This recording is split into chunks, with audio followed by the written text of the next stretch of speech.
Buenas, bienvenidos a Microdiálogos en Línea. Les habla Uriel, de Ayamerat Zair, y tenemos acá el placer de estar con Andy Fabur, rabino humanista, laico.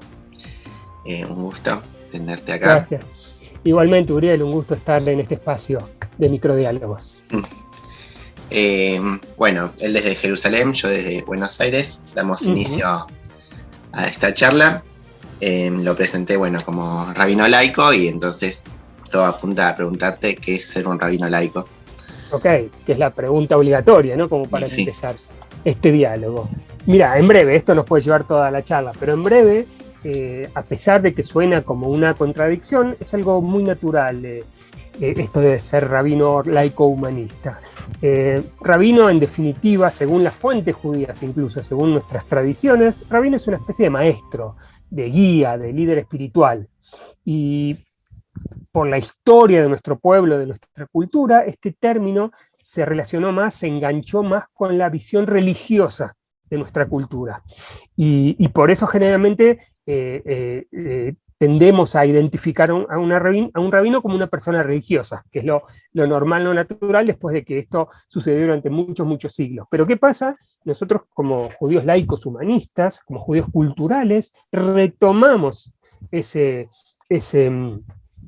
concepto de rabino, de líder, de guía espiritual, y nos preparan, ¿sí? Nosotros hacemos cursos y capacitaciones, y un título incluso tengo, que nos preparan para dirigir en su vida judía al público judío laico. Esa es la idea de ser un rabino laico, ser una persona que pueda ayudar al público judío no religioso a celebrar ceremonias, a celebrar festividades, a estudiar, a aprender, a festejar los Hagim, todo lo que tiene que ver con la vida judía, pero desde una visión no religiosa, como la llamamos, cultural, algunos la llaman, otros la llaman secular.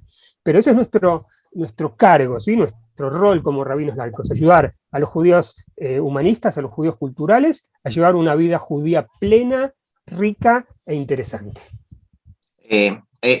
A lo que me viene a la cabeza es que es gracioso que son por ahora pocos dentro, comparándose con la comunidad de otros rabinos, pero su público casi que está apuntada a la mayoría de los judíos, como incluso ellos, sin saberlos, como que hay una desproporción. Totalmente, das en un clavo tremendo. Realmente, todavía somos pocos, a pesar de que en Estados Unidos, ¿sabes, Uriel? Es una corriente importante, ¿sí? Con muchas comunidades, mucha actividad. Acá en Israel tenemos, y en países de América Latina en menor medida. Pero es ¿Autodenominados laicos? ¿Quiénes? La movida en Estados Unidos. Sí, o sea, en realidad ellos se llaman más humanistas. Les gusta el concepto humanistic Judaism. Eso les gusta más. Son judíos humanistas, pero para nosotros, en realidad, por ejemplo, en Uruguay, les gusta más llamar secular. ¿Está bien? Para decirlo. Pero es básicamente, estamos hablando siempre de lo mismo, del judaísmo cultural no religioso. Es básicamente lo mismo, son pequeñas diferencias de idioma, pero básicamente es lo mismo. Sí, se reduce en el sentido amplio a lo cultural. El judaísmo, si querés, en una palabra que es común para todos, el judaísmo como cultura. Eso es lo que nosotros consideramos que es el judaísmo, la cultura del pueblo judío que se desarrolló a través de las generaciones. Perfecto, clarísimo. La siguiente pregunta que me gustaría hacerte es: ¿qué lugar ocupan las fuentes judías clásicas para un rabino laico? Exacto. Para nosotros ocupan un lugar importantísimo. ¿Por qué? Porque son las fuentes primarias, clásicas, como dijiste bien, básicas de nuestra cultura. La Torá, la Mishnah, el Talmud, los sabios, y así podemos seguir, son parte de nuestra biblioteca judía, como yo digo siempre. Lo que pasa, y acá esta es la diferencia, en la tradición judía, o en lo que se llama la ortodoxia judía, esa biblioteca judía está, como que está delimitada, ¿está bien? O sea, está como cerrada.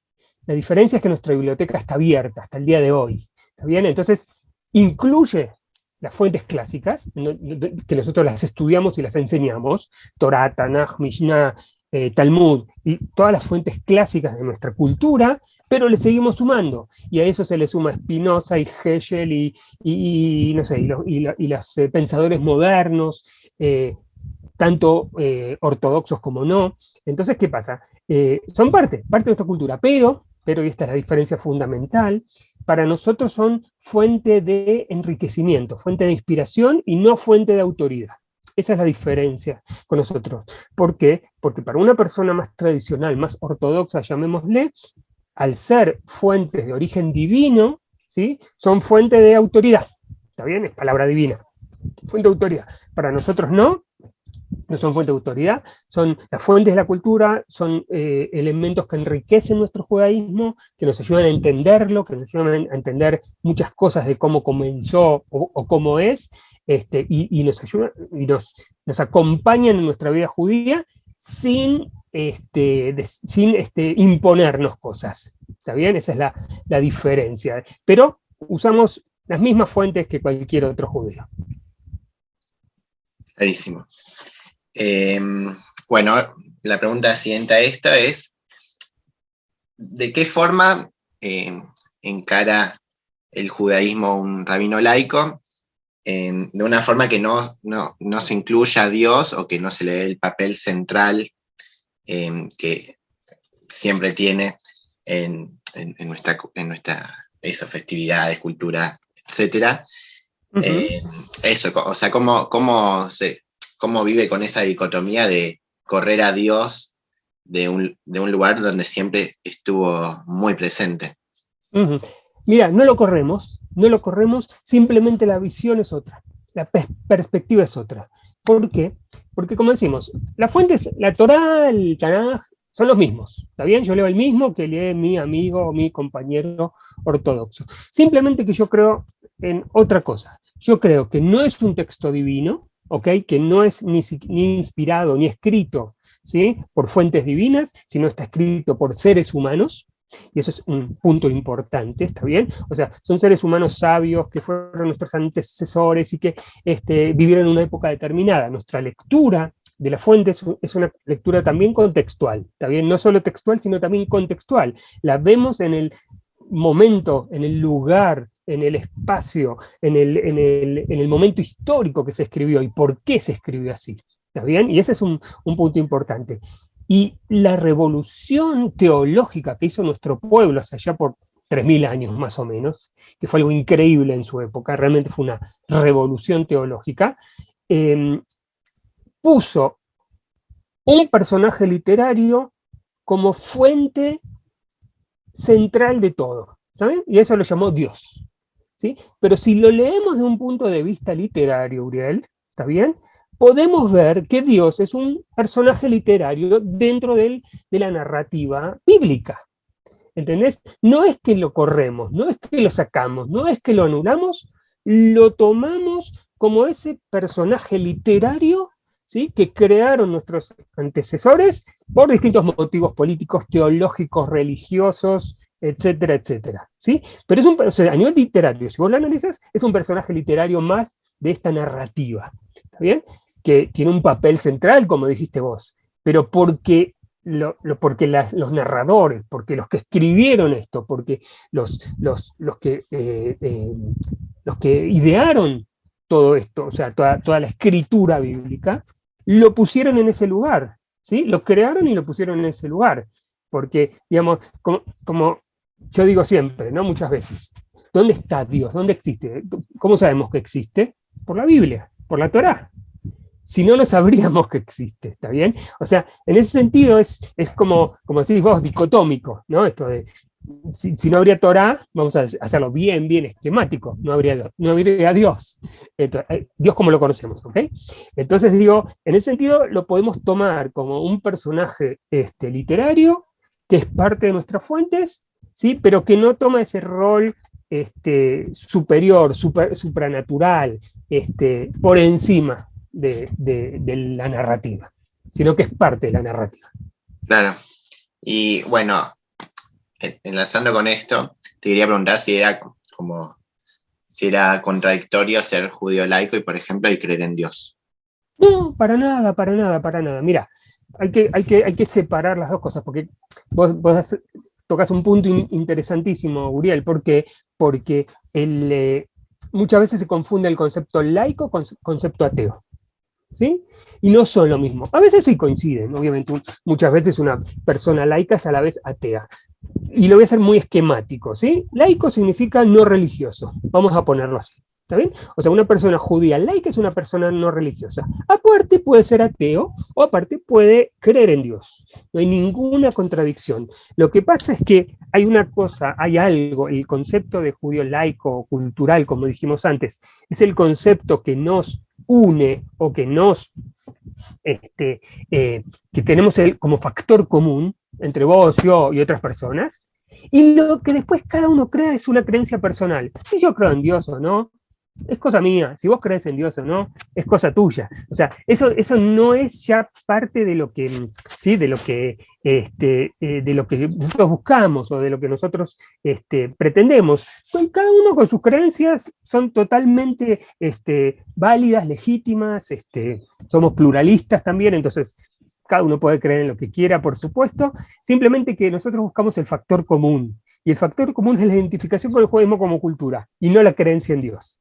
Y por eso nuestro judaísmo no es religioso, ¿sí? Porque no te obliga, entre comillas, a una creencia en una divinidad. Sí, te hago una pregunta que tal vez como que pasó en relación a, que un poco también va lo primero, de ser laico es no ser religioso. Tal vez, no sé si o sea, como se entiende así específicamente qué sería no ser religioso. Tal vez mucha gente lo piensa, yo sé que decís que no, como creer en Dios es la religión, tal vez hay otras personas que piensan lo religioso como lo institucional. ¿Querés como explicar tal vez muy sencillamente qué sería no ser religioso? Porque, por ejemplo, institucional porque hay una institución judía laica. Claro. Como siendo rabino, sos... Sí, eso es otra cosa, eso es otro precio, ya es otra pregunta. A ver, es así. Dado que nosotros consideramos el judaísmo como la cultura y no solo la religión del pueblo judío, está claro, la religión es parte de la vivencia e incluye a parte de nuestro pueblo. ¿Está? No a todos, incluso a la minoría, como dijiste vos antes. ¿Sí? O sea, no incluye. O sea, hay personas que viven su judaísmo de acuerdo al ritual judío, lo que se llamarían el seguir o respetar las mitzvot, los preceptos. ¿Está bien? Y eso significa ponerse tefilín, rezar, comer kasher, ¿sí? Y una serie de preceptos, de mandatos, ¿sí? Que te obligan. Una persona religiosa, y cuando digo religioso me voy más a la ortodoxia, ¿está bien? Es más que esquemático, es más fácil de definir simplemente. Una persona ortodoxa vive su judaísmo de acuerdo a las mitzvot, punto. Tiene que cumplirlas, no hay opción, no hay elección, no hay hoy tengo ganas de rezar, hoy no, hoy como cayero no. Claro, es el mandato divino, como bien. Es el mandato divino, no se discute con Dios. No sé, por ahí vos, Uriel, te pones a discutir con Dios, yo no, pero es el mandato divino, no se discute. Y eso es una persona religiosa, ¿está bien? Que son una minoría, y es una minoría importante dentro de nuestro pueblo. La mayoría no basamos nuestro judaísmo en el seguir las mitzvot, en el seguir los preceptos, sino nos basamos o en una vivencia cultural, muchos se llaman tradicionalistas incluso, ¿sí? ¿Qué significa ser tradicionalista? Ahora como justo estamos cerca de las fiestas, ¿no?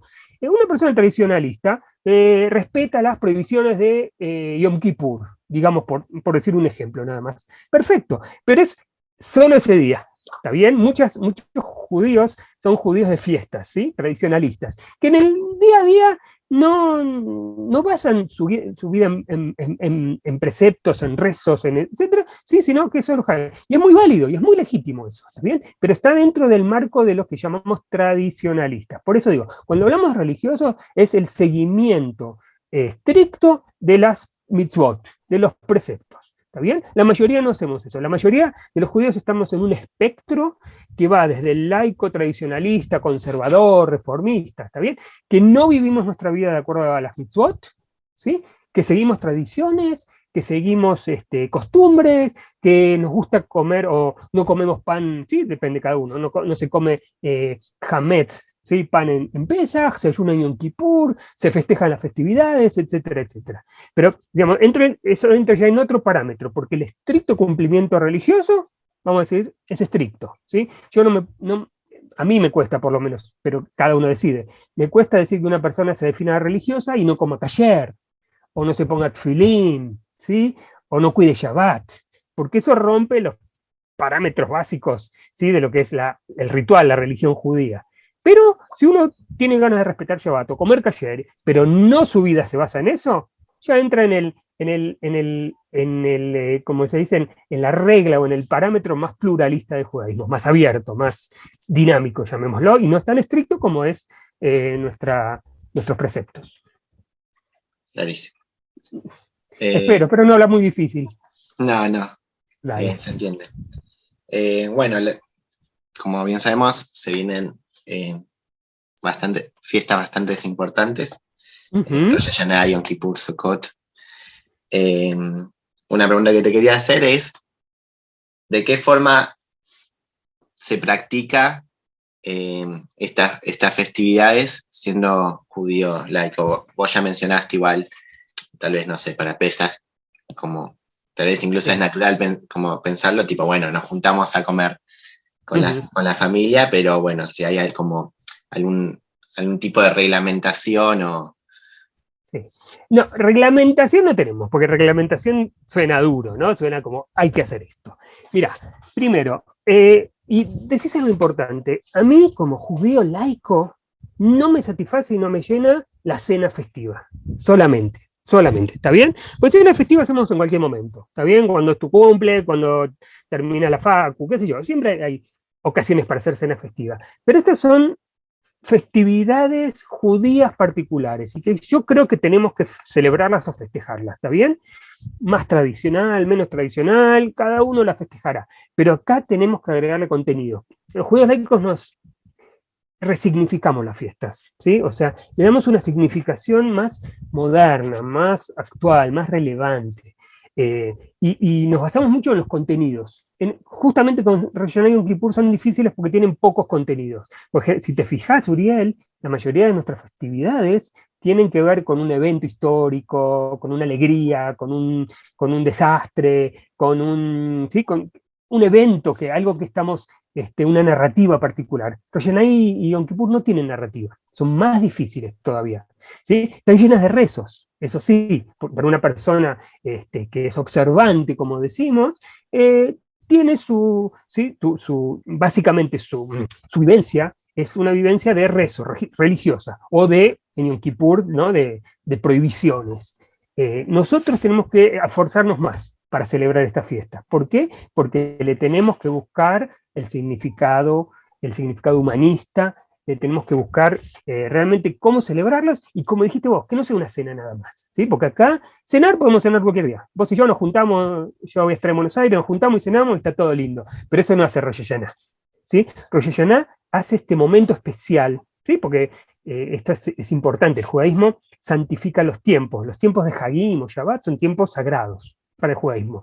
Y ese tiempo sagrado, ese tiempo especial, ese tiempo de festejo, lo tenemos que llenar con valores y contenidos. En este caso, para nosotros, con valores y contenidos laicos y humanistas, ¿sí? Que es bastante difícil. Justamente dentro de poco, la semana que viene, voy a estar en Buenos Aires presentando un mahzor que hice, ¿no? Una especie de guía para, de Rosh Hashanah y Yom Kippur, para que ayude a los judíos laicos y tradicionalistas que no basan, como dijimos antes, que no basan su vida en el ritual religioso, los ayude a celebrar en forma más significativa estos Hagim, que son bastante difíciles a nivel de contenidos, de valores, de narrativas, son complicados. Entonces, para eso hice un pequeño mahzor y con textos, incluso como dijiste antes, con textos bíblicos, con textos de nuestras fuentes, de la Torá, del Talmud, del Tanaj, traje al Kuchimón y traje muchas fuentes que son relevantes y que le podemos dar un significado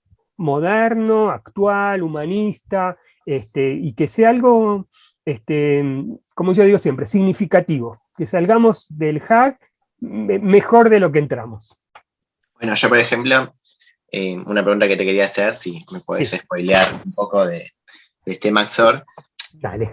una duda que a mí me agarra específicamente con Yom Kippur, que obvio que siempre hay un perdón hacia el otro, o sea, si yo te hice daño, te pido un perdón, pero hay mucho de pedirle a Dios que te perdone, que te escriba, que te libere de todos esos pecados. Volvemos un poco a ese rol central que ocupa Dios, y bueno, en particular en Yom Kippur, que es un día muy sagrado para nosotros. O sea, si no es con Dios, ¿a quién le pido que me saque todo? Exacto, que me libere de mis pecados, ¿no? Claro. Exacto. Mira, el judaísmo laico es humanista, ¿está bien? Y a diferencia del teocentrismo, como decís vos, ¿sí? En la visión tradicional del judío de judaica es teocéntrica, o sea, Dios está en el centro, la visión humanista pone al ser humano en el centro, ¿está bien? Nuestra visión humanista es el ser humano y la visión humanista judía es el ser humano judío, ¿sí? Vienen juntas. Entonces, ¿qué pasa? Yo creo que Yom Kippur, en este caso puntualmente, como decís bien Uriel, puntualmente nos da una oportunidad como judíos laicos humanistas. ¿Qué significa? Que si alguien cree en Dios o no, como dijimos, es una creencia personal, individual, todo bárbaro. Pero es la oportunidad, ¿sí?, de la reflexión y la introspección, como se dice, ¿no? Son festividades, porque es interesante, también es Yom Kippur, a pesar de que no parece, es Hag, es festividad, también es fiesta, exacto, no es día de duelo, a pesar del ayuno. Entonces, digo, creo que es una linda oportunidad para la reflexión, para esto, para llamo con los demás. ¿Sí? Dejamos los teléfonos, dejamos las teles, dejamos todo eso que nos desconecta de la realidad, digamos, vamos a llamarlo así, y nos conectamos entre nosotros, con los seres humanos. Creo que esta es la oportunidad, ¿no?, de aprovecharla, ¿no? Pedir perdón de nuevo, o sea, muchos dicen, no, yo puedo pedir perdón en cualquier momento. Acá es un perdón colectivo, ¿está bien? Que nosotros judíos laicos somos partes de ese perdón colectivo. Lo celebramos de otra manera, ¿está bien? Lo celebramos por ahí sin rezar, sin ayunar algunos. Cada uno lo celebra, ¿sí? O lo marca a su manera. Pero acá creo que es una oportunidad, no sé si exactamente para pedir perdón, pero porque generalmente perdón uno pide en forma inmediata cuando hace algo y no espera un año para que pedir ese perdón o lo perdonen, me imagino, ¿no? Pero sí es una oportunidad de reflexión, creo esta, ¿no? De ver qué pasa alrededor nuestro, y yo lo llamo una oportunidad de, como lo llamamos, de tikkun olam, de ver un poquito más allá y preocuparse, porque esto está bueno la pregunta, porque Yom Kippur, o los Yamim Noraim, todos estos Hagim, Uriel, tienen dos visiones, dos perspectivas. Una es la visión individual, como dijiste, aquí le pido perdón, ¿no? Pero acá es el perdón colectivo, por otro lado, y también hay una visión comunitaria, por eso es el Yom Kippur es el día del perdón colectivo de los judíos, ¿sí? Cada uno pedirá perdón o será perdonado por algo que se ha hecho, pero pedimos todos juntos. Esa es la idea de comunidad, ¿no? De ser todos juntos. Y por otro lado está la parte individual, ¿sí? En donde cada uno tiene que hacer su propia evaluación y ver, ¿no? Justamente es lo que digo, estos son los Hagim del futuro y no del pasado, a diferencia de los otros que recuerdan historias. Nos permite ver para adelante. Ok, a ver qué hice mal, voy a mejorar el próximo año. Perfecto. Y para terminar, te quería hacer una última pregunta, sí, sobre cuál es el marco legal para los rabinos laicos. ¿Existe una halajá, una ley judía laica? Ok, mira, acá sí puede llegar a haber contradicción, ¿sí? Cuando dijimos que rabino laico no había contradicción, por ahí acá sí, pero es una discusión que tenemos nosotros, entre mis colegas, ¿no? Entre nuestros colegas, porque tenemos también como ámbitos, como congresos en donde discutimos estas cosas, absolutamente. Justo en el último discutimos esto, de casualidad, y no te había dicho el spoiler ni nada, justamente.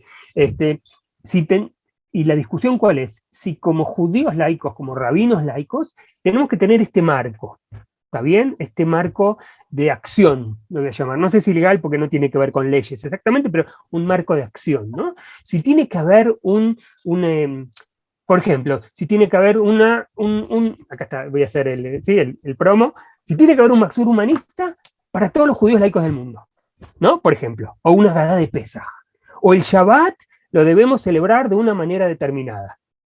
¿Está bien? como lo hacen todas las corrientes. El resto de las corrientes, que son religiosas, tienen un marco. Exacto, tanto reformistas, conservadores como ortodoxos tienen un marco.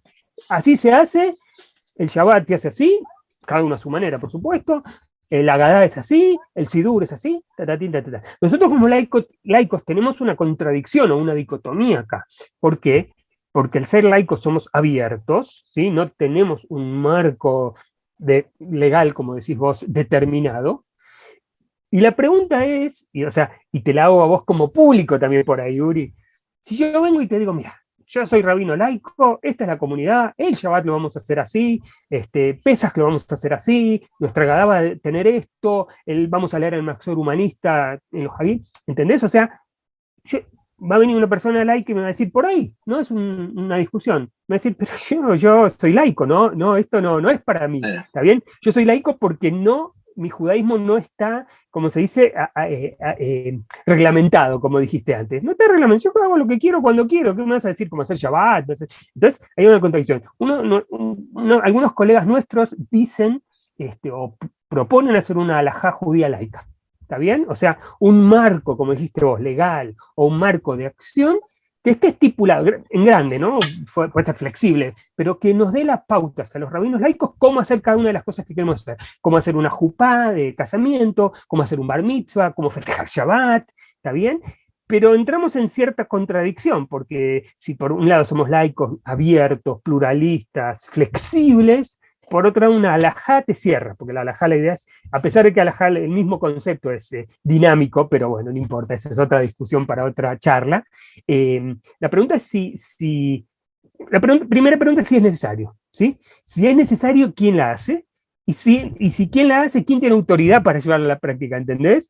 Y acá hay muchas preguntas que se abren sobre esto, y es un debate. Por ejemplo, como te dije, en Estados Unidos está más reglamentado por la forma que son los gringos, bueno, no sé cómo llaman, los gringos, los yanquis o lo que sean, de comportarse, ¿sí? de su forma de ser judío. Entonces, ahí las comunidades están más reglamentadas, ya tienen un formato más determinado, que es un formato que, por ejemplo, en América Latina no funcionaría, ¿sí? No funcionaría por la idiosincrasia de la gente. Entonces, es una buena pregunta. ¿Sí? O sea, por ejemplo, yo estoy más con la idea, Uriel, si me preguntas. Eso te iba a preguntar, ¿vos qué pensás? Sí, yo que pienso que es así.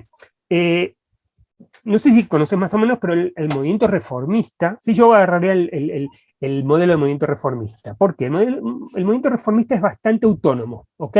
Le da a cada comunidad y a cada rabino la oportunidad, dentro de ciertos marcos, de hacer sus propias alajot, llamémoslo así, ¿sí? De hacer sus propias reglamentaciones, sus propias... Hay cosas comunes, por supuesto, pero tienen bastante autonomía la comunidad del rabino como para decidir cosas dentro de la comunidad. Yo estoy con la visión de que cada comunidad, ¿sí? O sea, se forma una comunidad en Argentina, vamos a decir así, y tiene su rabino laico. Yo creo que la misma comunidad y el rabino tienen que decidir cuál es el formato que tiene que tener esa vivencia comunitaria, ¿entendés? Más autónomo. Que haya un consenso.